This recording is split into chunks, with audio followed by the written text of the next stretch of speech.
Buenas, buenas. En este apartado número 9 hablaremos sobre el procedimiento para el diseño. Un paso a paso recomendado.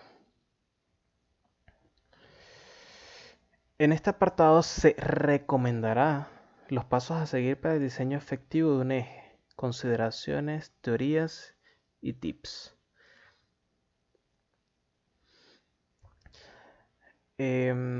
A causa del desarrollo simultáneo de los esfuerzos cortantes torsionales y los esfuerzos flexionantes, el análisis de esfuerzo en un eje implica casi siempre emplear el método de esfuerzos combinados.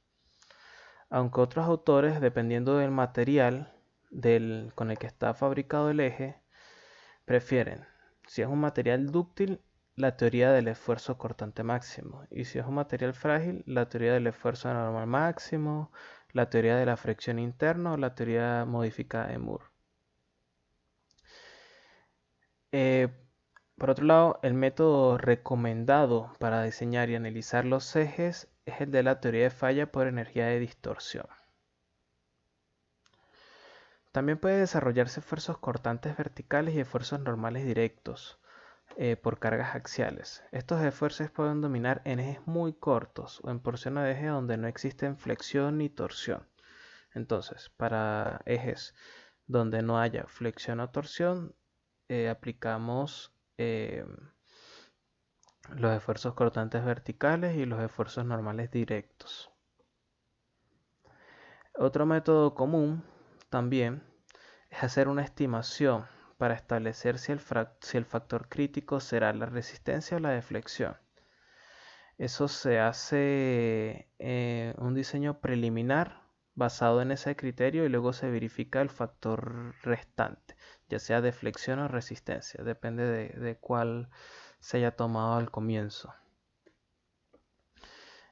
En general, las tareas específicas que deben desarrollarse en el diseño y análisis de un eje dependen de el diseño propuesto y la forma de aplicar la carga y de soportarlo.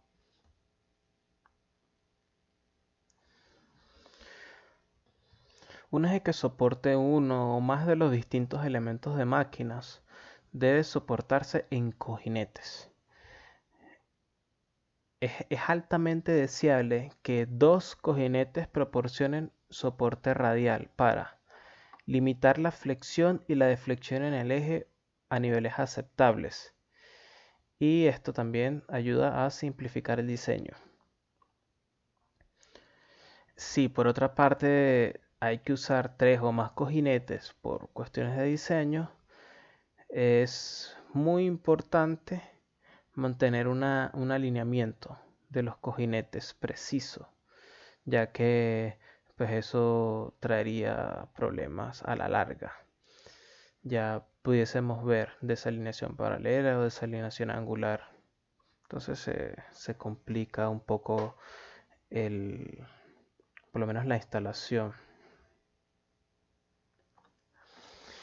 Antes de querer recomendar un procedimiento para el diseño del eje, tenemos que tomar en consideración lo siguiente. Estos son como una especie de tips, consideraciones. Y es que las flechas hay que diseñarlas lo más cortas que puedan ser posibles para poder así mantener las deflexiones dentro de unos valores razonables. Hay que recordar que deflexiones altas en un eje son totalmente indeseables. Los puntos de apoyo tienen que estar lo más cercano a las cargas aplicadas para obtener así un soporte estable del eje, producir cargas razonablemente bien balanceadas en los cojinetes. Con esto minimizamos los momentos flexionantes y las deflexiones también. Y esto nos trae como consecuencia positiva que las velocidades críticas puedan aumentar. Colocar los elementos concentradores de esfuerzos lejos de las regiones del eje o flecha que ya están sometidos a esfuerzos elevados. De no ser posible esto, en esos lugares donde hay concentradores de esfuerzos se tienen que emplear radios más grandes con mejores acabados para que no sea una limitante el uso de un concentrador de esfuerzo ahí. Entre los acabados superficiales se pueden hacer el granallado o el rolado en frío.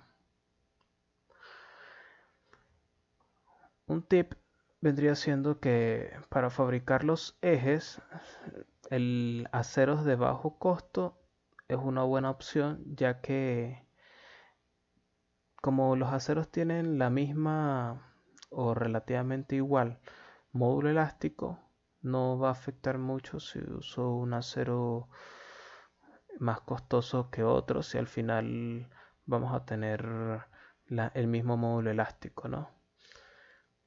No es lo mismo usar un acero a de repente una aleación de acero, porque ese sí va a ser ya más costoso, pero también va a tener una resistencia más elevada. Cuando el peso es crítico, se debería considerar el uso de flechas huecas.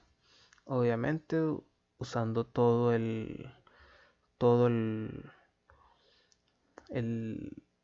haciendo todos los cálculos posibles referentes a esto y así lograr que disminuir el peso en la aplicación, que es lo que se quiere. Se supone que las reacciones en los ejes que soportan cargas radiales actúan en un punto medio de los cojinetes. Esto es una suposición para poder disminuir la dificultad en los cálculos.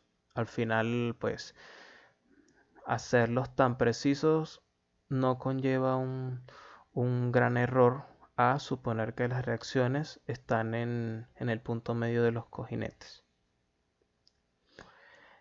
Si en el eje existen cargas de empujes axiales, se debe especificar el cojinete que reaccionará contra ese empuje. Pues ya que si no existiese un cojinete que me reaccione contra ese empuje, el eje saldría disparado, en pocas palabras. Por eso hay que especificar cuál va a ser ese cojinete y eso conlleva pues a especificar también el, qué tipo de cojinete se va a usar. Si es un rodamiento o un cojinete de deslizamiento normal. Se suelen usar son rodamientos. Las flechas sobre las que se apoyan los engranes cónicos o helicoidales están sujetos a cargas medias de tensión, compresión y torsión. El procedimiento más expedito es el que me va a tener menos trabas, el que va a ser menos complicado, va a ser ignorar las fuerzas axiales, los esfuerzos axiales, realizar los cálculos pertinentes y luego verificar la influencia de los esfuerzos axiales para los diámetros obtenidos. Esto me puede indicar o no un pequeño cambio en el diámetro. Ahora, si de repente el eje es estándar y el cambio del diámetro es muy pequeño, no se suele dejar el eje tal como está, no se cambia nada, pues. Ahora, se aconseja que para la deflexión máxima se determina mediante los requisitos de velocidades críticas, engranes o cojinetes. Las deflexiones toleradas en las flechas para un correcto funcionamiento de engranes y cojinetes depende de ellos mismos y de la aplicación. Ahora sí se aconseja que la deflexión no debe provocar que los dientes entre los engranes que se acoplen se separen más de 0,13 milímetros, ni hacer que la pendiente relativa de los ejes engranes cambie más de 0,03 grados. También se aconseja que la deflexión angular de la flecha a través de un cojinete sencillo debe ser pequeña comparada con el espesor de la película de aceite. Si esta es excesiva, la flecha se va a pegar y pues no va a girar. O va a girar con dificultad y eso trae problemas más adelante. Esto a menos de que sea un cojinete con alineación automática. Y por último también se aconseja que la deflexión angular de la flecha en un rodamiento de bolas o de rodillo por lo general no debe exceder los 0,04 grados. Igual que antes, al menos que sea un rodamiento de alineación automática. Ahora sí, teniendo esto en cuenta, se puede recomendar unos pasos para diseñar un eje, de los cuales primero principal es determinar la velocidad de giro del eje. Segundo, determinar la potencia o el par torsional que se desea transmitir en el eje. Determinar el diseño de los componentes transmisores de potencia u otras piezas que se montarán sobre el eje y especificar el lugar requerido de cada uno. Cuarto es especificar la ubicación de los cojinetes a soportar en el eje. O sea, prácticamente hacer el diseño de cómo van a estar distribuidos los elementos de máquina y los elementos de apoyo del eje. Proponer la forma general de los detalles geométricos para el eje, considerando la forma de posición axial en que se mantendrá cada elemento sobre el eje y la forma en que vaya a efectuarse la transmisión de potencia de cada elemento al eje. Justamente lo que acabo de decir. 6. Determinar la magnitud del par torsional que se desarrolla en cada punto del eje. Se recomienda preparar un diagrama de par torsional.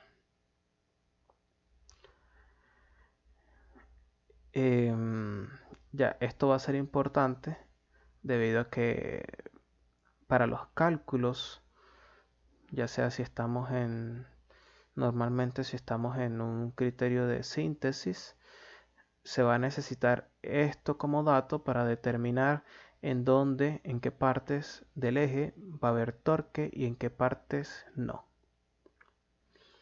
7. Determinar las fuerzas que obran sobre el eje en dirección radial y axial. Descomponer las fuerzas radiales en direcciones perpendiculares, los cuales serán en general verticales y horizontales. Con esto sí vamos a poder calcular las reacciones en cada plano, sobre todo los cojinetes de soporte. Luego de haber calculado las reacciones, se procede a generar los diagramas de fuerza cortante y momentos flexionantes completos en el eje. Completo es abarcando